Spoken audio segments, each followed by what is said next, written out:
So very good afternoon, everyone. Hope your FR efficiencies are going on in full swing. Let's quickly take a look at a couple of questions from efficient market theory, the misconception and the challenges. Uh, Let this be the breather for you from FR. So what happens, many candidates they tend to confuse with misconception and the challenges. So first, let's quickly attack the misconception first. So misconception is it implies that market prices factor in all available information, and because of that it is not possible for any investor to earn consistent long-term returns from market operations. Those who've been actively following stock market for the past 2 months would have known this, because in March the markets were too low and now suddenly market is bullish. So this is what they mean by this.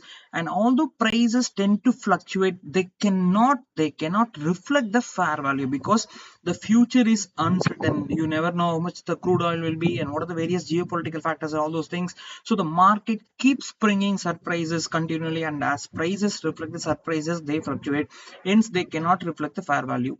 Next is inability of institutional portfolio managers to achieve superior investment performance. It indicates that they lack competence in an efficient market. It is not possible to achieve superior investment performance since market efficiency exists due to portfolio manager doing this job in a competitive setting. So that is their inability.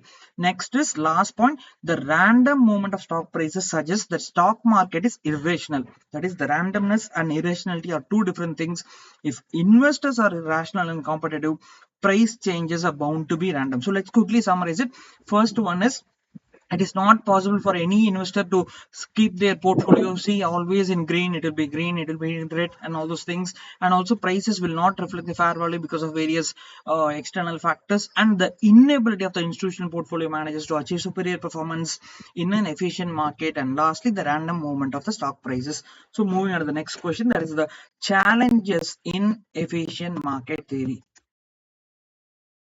So what are the various challenges? First is information inadequacy. So information is neither freely available nor rapidly transmitted to all participants. You need to follow plethora of various things to get the information, which should be very challenging. And also limited information processing capabilities. You are a human and the information processing capabilities are sharply limited. You are not AI. So according to the Herbert Simon, he says every human organism lives in an environment. You don't have to go through this thing, just mention limited processing capabilities, just mention that, and also just indicate that. So these are the various bottlenecks in storing so much of data capabilities. Next is irrational behavior. It is generally believed that investors' rationality will ensure a close correspondence between the market price and intrinsic values. So you need to the market seems to function largely on pay full attention to this. The market seems to function largely on it or missed tactics rather than on the basis of informed beliefs about the long-term prospects of individual enterprises. Very, very important line with regarding to irrational behavior. Lastly, monopolistic influence.